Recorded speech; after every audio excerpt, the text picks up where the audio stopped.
We are live. Hi, guys. Welcome to the Rebels Advocate, one of our um, bi weekly monologue editions. This one is called Wandering. Um, Wandering is something I like to do. There's no real rhyme or reason for this. I have made a little bit of a note at the end to make sure that I come back to something positive just in case the wandering takes us into some darker territories. I just want to make sure that I don't get lost on that particular wander and find our way back to positive. So the idea is basically just to kind of let you guys wander through my mind with me a little bit. I'm gonna go wandering through my own mind, and you guys get to come with me. Um, Wandering is kind of aimlessly going through things while observing, right? I like to wander in walks. I'll go for walks, and I really don't have a destination in mind. I have a kind of a loop that I like to do, I guess. But I often wander off of that loop depending on what I see, what I come in contact with, how I'm feeling, what I'm listening to, whatever, right? I'll wander sometimes into the path of other people, and then end up wandering into a conversation. Um, I wander through information. I wander through books. I'll wander through movies. I wander across the cosmos. The basic idea is, to kind of look for something to inspire, look for something that would catch my interest, or look for something that means something to me, or look for a potential experience, any of those things. So, yeah, we're going to go on a little wander. So, I've been thinking a lot about the state of the world because it matters. For me, it's been an interesting transition because there was a point in time where I didn't pay much attention to what the world was doing because I had um, a certain amount of information on why things were happening the way that it was, while I was still one of them, so to speak. So let's say at that point in time I had, like, let's call that my 100%. I'm not saying I had 100% of the information, but that was my 100% of the information. Since then, it's I don't have all of the same connections, luckily, happily. Therefore, I would say it's cut down to about maybe a third, maybe less than a third of that 100%, so the 30% ballpark. And so kind of what I do to monitor, to watch as things happen, because I know things are happening, um, is I watch the world, right? I watch, what's going on in politics, what people are saying, the basic zeitgeist of, you know, all of the different communities out there. I like to wander in and out of all of them, kind of observe what's going on with all of them. Um, because I understand, and going back to the blog, it's called the Ruiner blog, but the subtitle to that is Inside the Illuminati Mind. The idea was to kind of give people a skeleton key, not necessarily to the information, but more to how they think, how the people orchestrating, operating these plans, them, the Illuminati morphed into the umbrella corporation, to kind of give you guys, most it started with the intended audience, but has carried on to you guys, a kind of working model for the way that they think, the way that they work, so that you can hopefully navigate through what they do, both in ways of kind of being able to somewhat predict it and know that things are coming, but also just so that when it is happening, you're not, let's say, falling for it, or jumping off any cliffs because of it. I've talked a little bit about modeling before. um, we all kind of got a really good example of how this works, but modeling, we know in computer technology language, but modeling is what we all do all the time. We started when we were about 3 years old developing this model of the world based on all of the information sources that we had. all the input, things that would happen, the way people would react to things. We are constantly watching, observing, taking in all of that data. And while we're doing that, we're creating this working model of the world and how we fit into it and what our place in it is. And throughout our life, we go through, various kind of cycles of that model expanding. Main one kind of that we bump into, we hit around puberty, and then after that it's like this constant cycle of development up until we get to about 26, where our brain is fully formed, and what they think, it's not it's not true 100% of the time, but for most people, what people would consider, normies, I guess, or the NPCs, or whatever we like to call it in a derogatory way, the people who aren't quite as consciously aware of their world, usually their model is fully formed by that time, and that's just what they believe. And from that moment forward, if anything doesn't fit into their model, they kind of just discard it, as opposed to allowing it to inform their model. And so with computer monitoring or modeling, this works the same way. There's a lot of new people on this channel, so I can use this word once, I guess, COVID. I don't use that word. I call that thing that went around the joy. So a lot of what allowed that to work, a lot of what convinced a lot of those unconscious people, was the computer monitoring, the modeling. Why do I keep calling it monitoring? That's a whole different computer system. Modeling. Um, the politicians, a lot of the doctors and nurses and people who are kind of entrenched by their education, they believe these models. And then what we found out after the fact was that the models were manipulated in order to have a specific outcome. And that's very easy to do, because the way that a model works is you feed it a bunch of information and then you ask it to look for something, right? So in that case, they're giving it all these numbers, and they're asking for it to give a model of how the joy would spread, how it would affect people, the number of casualties, blah, blah, blah, blah, blah, blah, blah. And it gave us a bunch of numbers, which turned out to be very fucking wrong. And they turned out to be very fucking wrong because all of that information that put into it was not all correct. And even the hypothesis, what the model was looking for, had a bit of a leading quality to it. Now, as humans, like I said, we're constantly doing this too. We're constantly developing these models. So if I were to take just someone at like 26 years of age and I were to put them in a room with a bunch of books, and let's just say I know the content of all of those books, and let's just say that they're all about Marxist ideology, and I say to that person, read these books. They're going to read those books and they're going to develop a model based on all of that information. They have no reason to question or discredit that information. They just kind of accept it as truth, right? But they're sorting through it. They're playing with it as we all do, and they're creating this model. Now, if I gave them books that were all about Marxism, that model is going to end up being all about Marxism, right? And that's how computer modeling works. That's how our mental modeling on things work. So when we get to a point where we've started limiting the information that we take in, we've also created a stagnant model.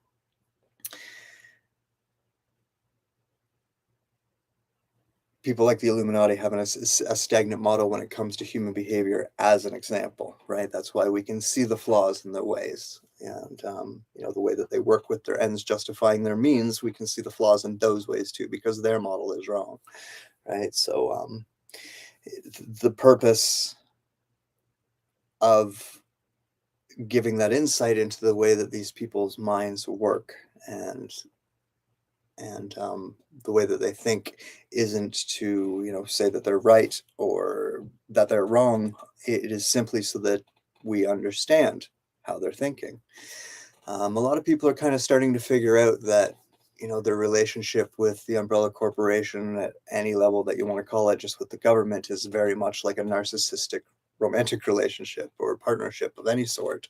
And that is because we are dealing with that subspecies of humans, psychopaths, narcissists, sociopaths, and therefore the relationship is very much the same. I've even seen it in meme form of someone, like, I think the meme was like, I'm in a narcissistic relationship with my government, right? So um, Therefore, understanding how narcissism works, understanding the way that they think and the way that they act allows you to defend yourself against narcissists in the future. So, just like bringing it back to a personal relationship, those of you who've gotten out of narcissistic partnerships, you see the red flags, right? And that's because you now have a model of how people like that think and how they act, and your model is applicable to reality, and therefore you see the red flags, right?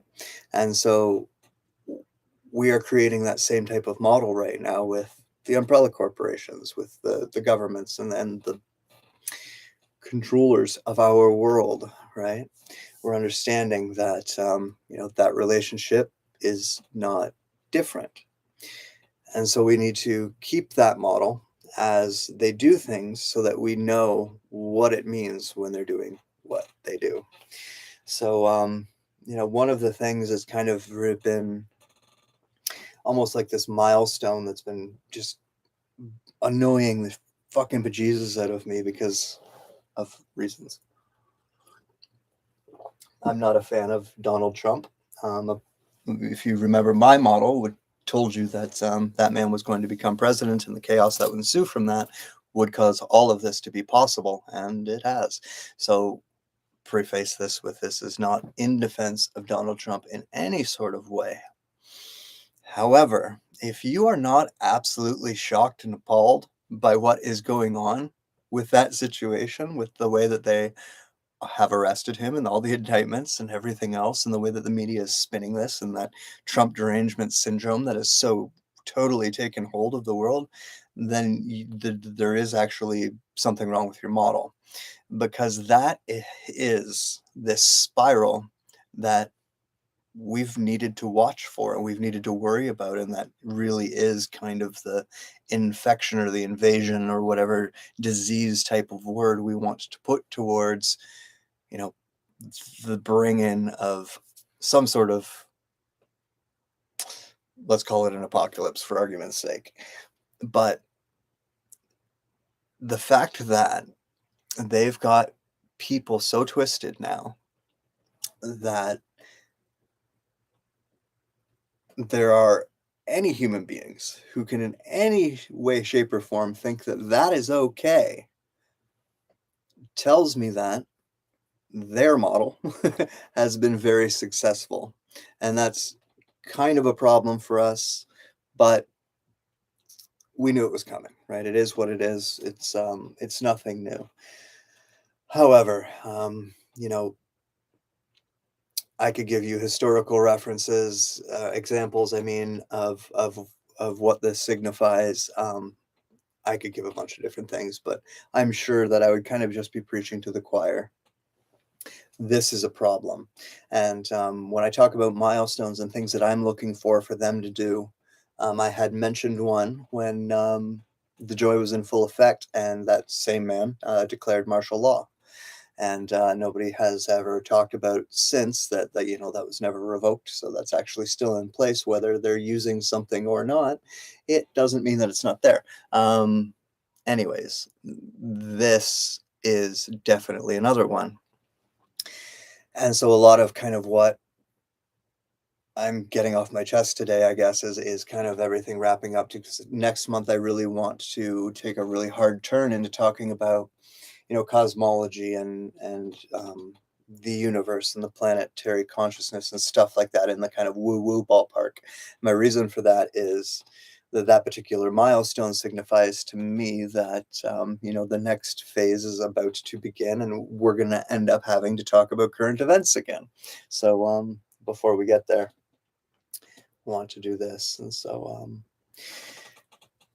I think it was 2018. If YouTube's not lying to me, I had done the Jupiter Ascending cipher. Maybe it was 2019. It was before the Joy.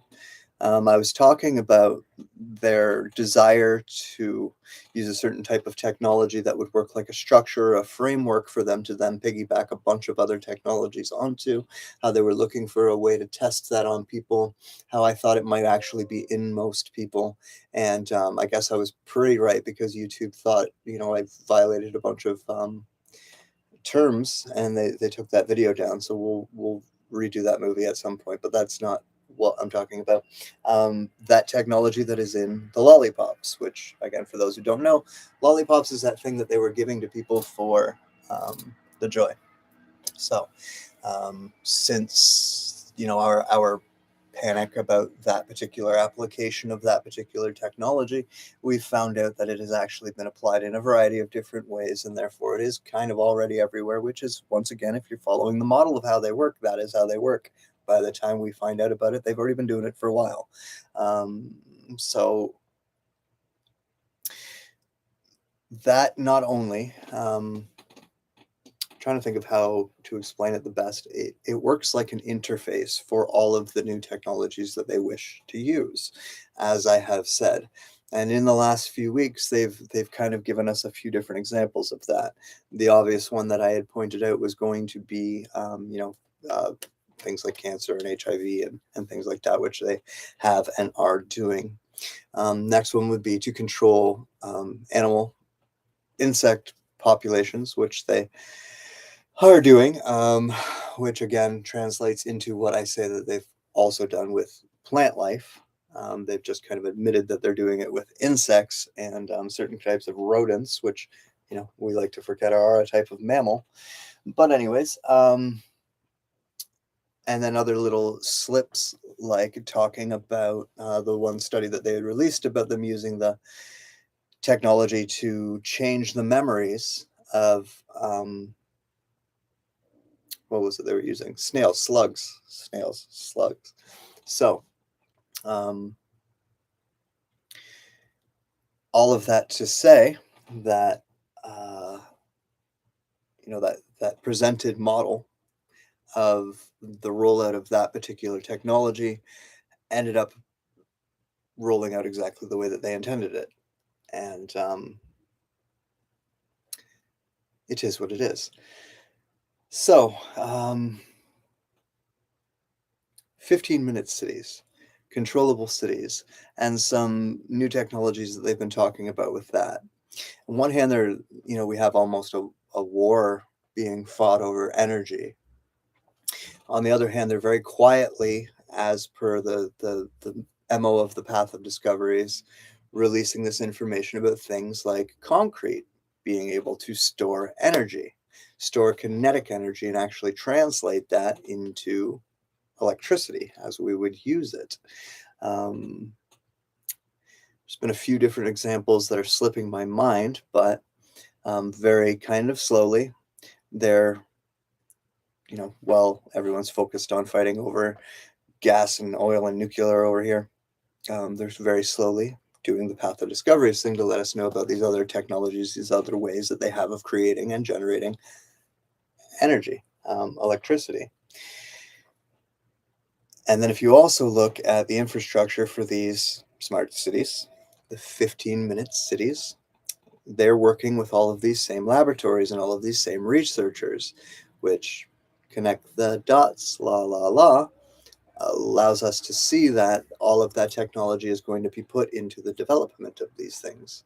So pointing that out now, as per modeling, so that you guys can watch these little tidbits, and then we'll kind of segue eventually into what they've just done in Maui, what they've been doing all over the world. But Maui seems to be everyone's attention right now with all of these clear burnings and the reasons for them. But we've all most people have figured out that's, clearing space for these new structures, these new types of cities.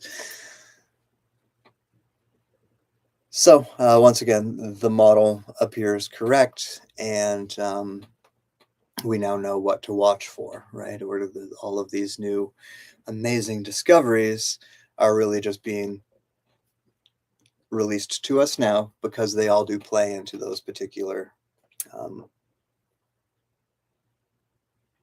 do we call those? I'm trying to find a fun name for the smart cities that makes fun of them a little bit. The stupid cities, I mean, that's the easy go-to, but the dumbed down cities. And it's funny that we call the deep underground military bases dumbs, because you could probably call these 15-minute cities dumbs. Idiocracy generators. I don't know. Just kind of playing, but yeah. So I'm seeing a lot of kind of playing on words, and one that I kind of wanted to play with and point out to you guys. A type of torture of slow drips, slow drips of water on someone's forehead, as an example. Our somewhat racist and derogatory term for that has been Chinese water torture. That might be where it comes from. And so another thing that you see it in movies a lot of the time, and I'm sure most of you have probably had this experience, is when you're in a high level anxiety and there is that noise that a clock makes, and how that amplifies our anxiety.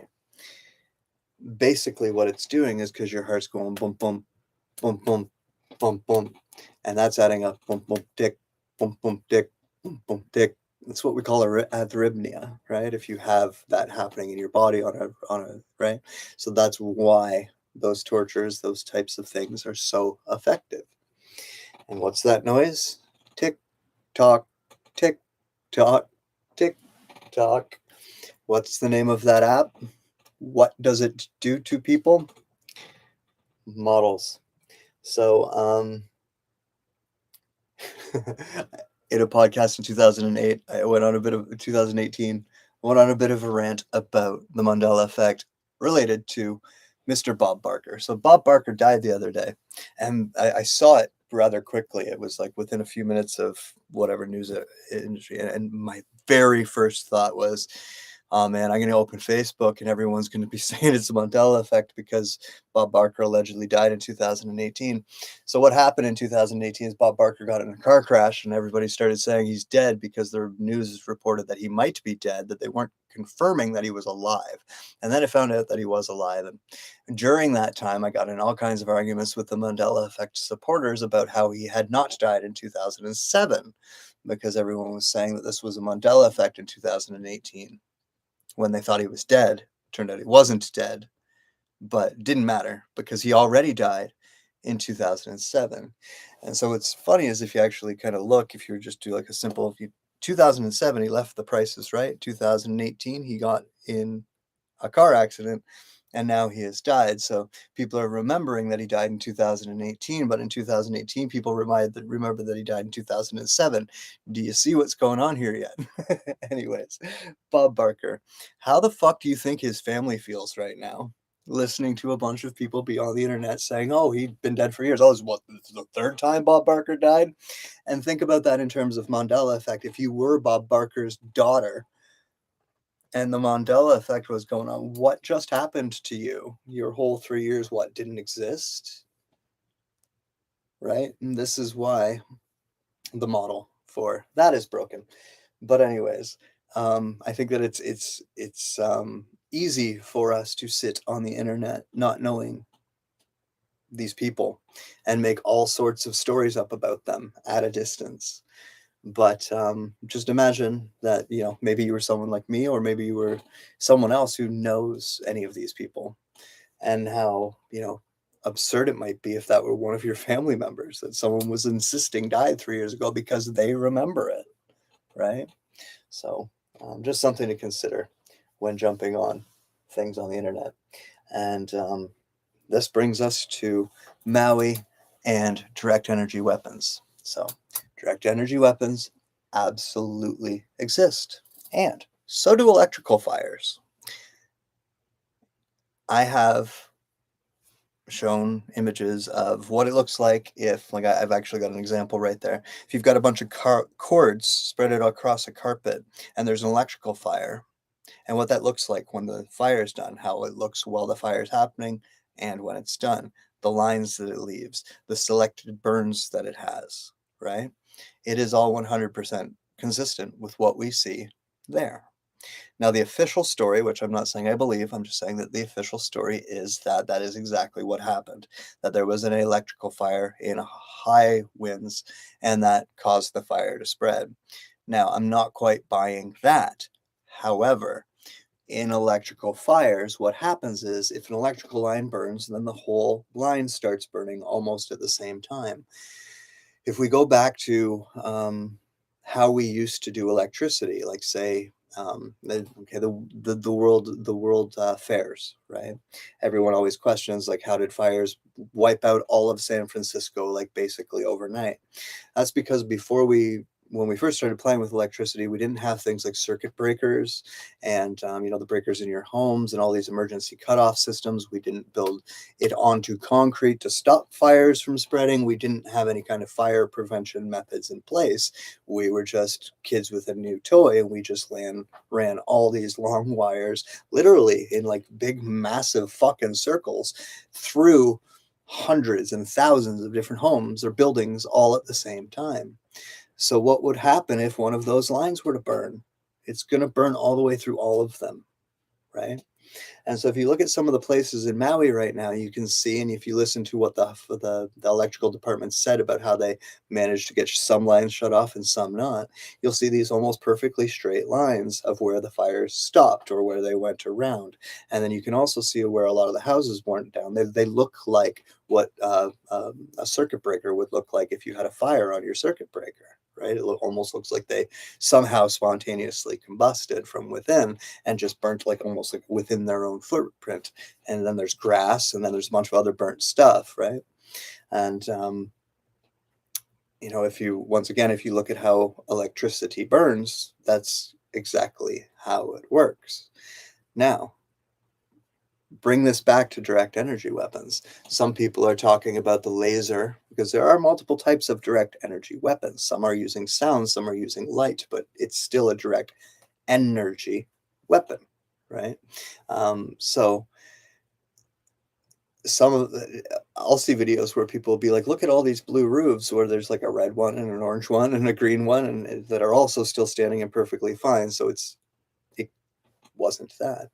But what are a lot of houses? What was this big push on the electrical grid going back a few years now? I can't remember the exact times, but smart meters, right? Everybody was like, what is this weird frequency that they're emitting, right? Everyone was talking about it being toxic to the human beings around it, right? Whatever this strange frequency it's emitting is.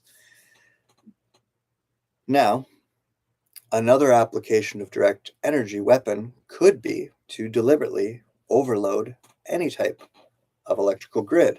As a matter of fact, that is their number one fear of people using it, right?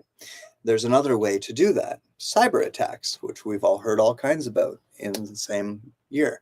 You could shut down electrical grids, but you could also cause massive surges that would cause massive fires. So, as we're looking at all of the evidence, we start to see a bunch pile up on one side and a bunch get filtered away on the other side.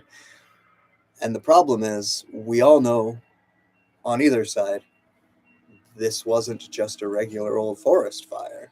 And there was clearly some type of agenda behind this. And it's way too convenient for a lot of people who have some very powerful toys. And so the problem for us starts to come in where? And the only reason that, I'm kind of picking on any of this stuff is more or less because I was trained to be on the other side of this and be really very much looking at all of what's going on with all of these things that I'm highlighting. And instead of getting a little bit aggravated or disappointed about them, I'm supposed to be laughing. I'm supposed to be happy.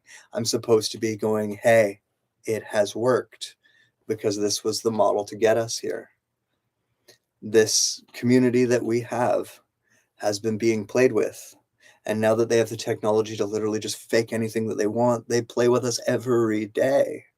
And now that they have an app that literally TikToks that playing into our minds on a daily basis, we have a really big problem. We have to be very careful, and we have to be very real about what we're doing here, not just supporting our conclusion despite with evidence that isn't necessarily real, right? Or isn't accurate, let's say. Because, it could be real and just not applicable, right? as I'm saying, just because they have the ability to light a fire with a laser from space doesn't mean there's not 20 easier ways for them to do it, right? And don't you think that if you really had that many toys, you would want to show them the biggest one right off the bat? Probably not, right? But anyways, the reason for these fires, the reason why they're using fire and not anything else is because it actually lines up with their apocalypse, right? Like their reset. A lot of the people who are talking about this reset are talking about how it's meant to happen with fire, and they're all saying that because it's part of the plan, it's part of the model, right? Um, and so, yes, these milestones, as we hit them, you know, they're symbolic for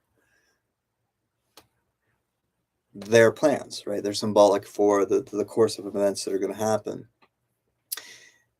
However, they are milestones that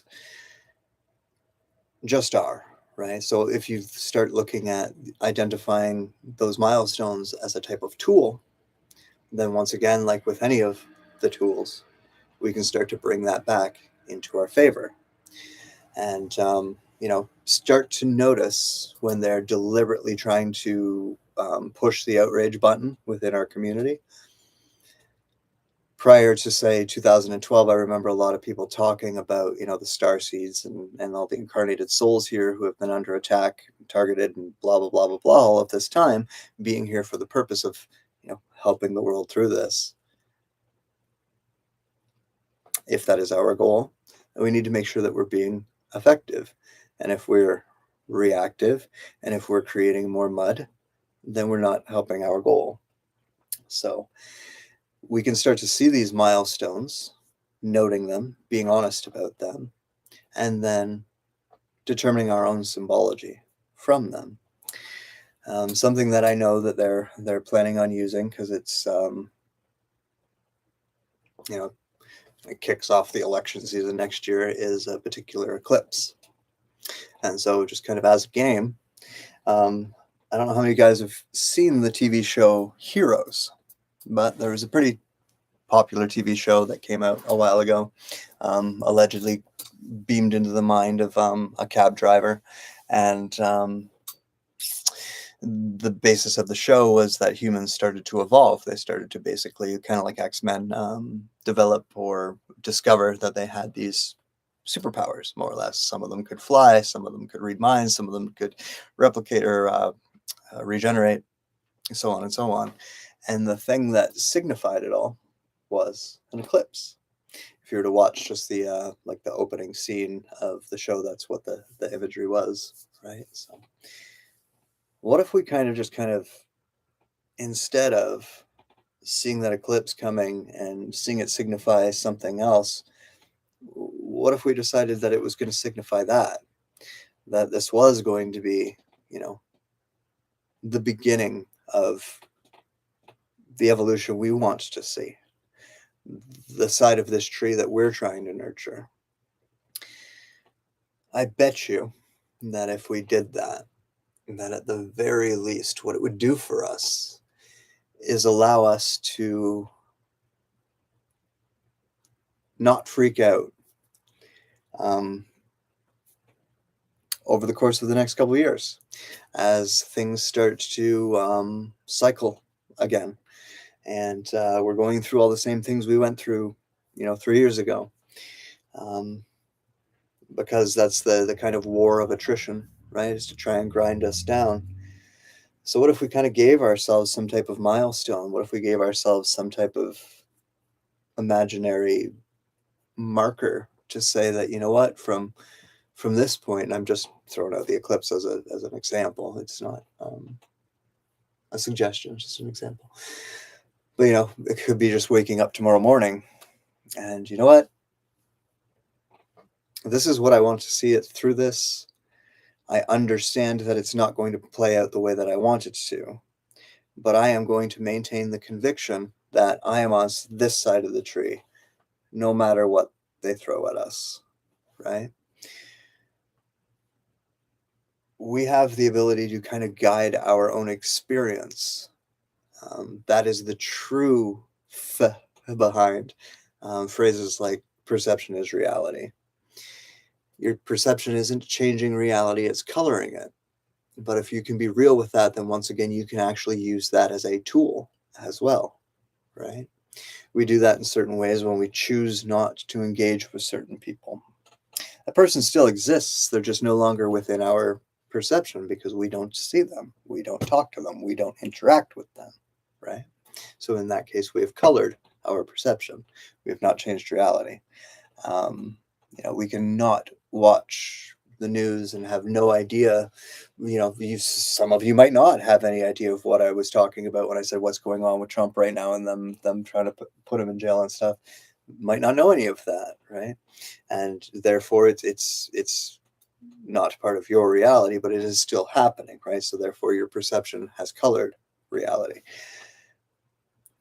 But we can use that color, right, to our own advantage. We can paint our own colors. We can use it to inspire and motivate and give us strength and reassurance and solace and all of the things that we need as we go through these things, right? It's that thing that a child has that we forget is like that ability to go play in our imagination, because when we come back out of that playtime, other things don't seem quite so bad. They don't have quite the same edge to them that they used to. So, as the world falls apart, it's not what happens to the being, it's what the being does once it happens to them. And you have a variety of tools at your disposal to determine and guide your own experience through this, both in whatever your goal is, right? It's not everyone's goal to help others figure this stuff out, right? It's not everyone's goal to follow it and know what's going to happen before it happens. It's not everyone's goal to create a model of the world. Some people have determined that their goal is to create their own model and go try to live within that, which is, you know, that's free will, that's choice. We all get to make these choices. And as long as we're,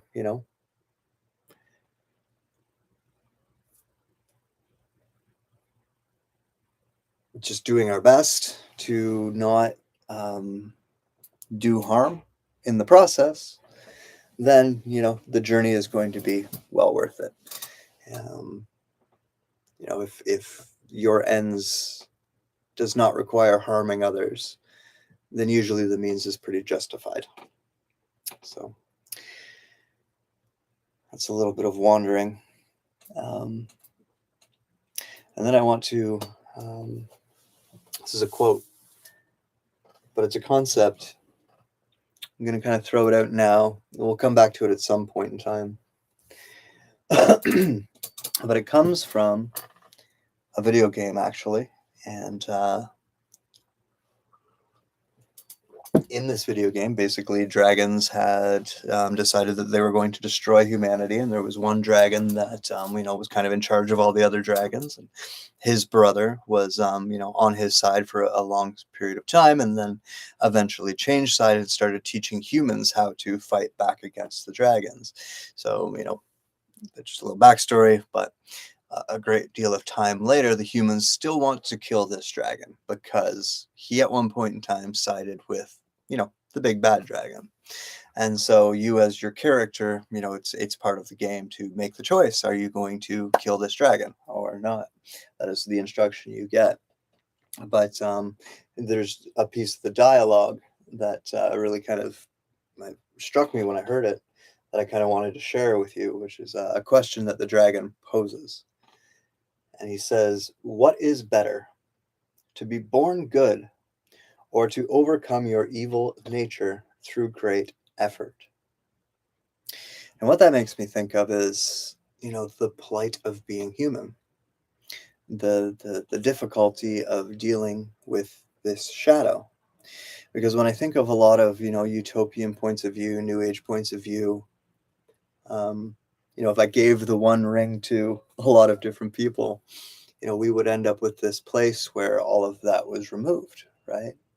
There was just no evil nature lurking within human psyche or the planet itself within nature at all. Apparently, a lot of these ideologies want to just straight up remove and pluck that out. But what if it is better to not be born good, but to actually, through a series of your own choices, overcome what could otherwise be an evil nature? It's just a question. I'm not going to give you an answer. However, I will segue into what are we going to talk about next month. So, obviously, I've been not necessarily trying to avoid, I don't think avoid is the right word, but I've been steering away from going too much into woo-woo land, just talking about, it comes up in questions all the time, but, just talking about souls and incarnations and kind of models of the universe. I think it was around this time last year, actually, maybe no, 2 years ago, actually now.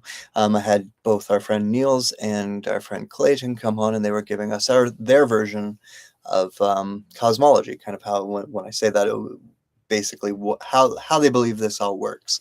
What is life? What is the universe? What is what we consider God? What is this planet? What is your soul? What is spirit? All of those questions, cosmology, right? Um, so, I've mentioned mine in various ways, but there is this kind of story attached to why I believe what I believe that has more to do with understandings, let's say, outside of my Illuminati upbringing, the things that I've learned through this life and that set of experiences. So that's kind of where I'm going to go. I think I'm going to have a couple guests on that talk about theirs as well. But in the monologues for what is next month, September, that's what I'm going to talk about. I'm going to present my own and probably one from a dear friend as well.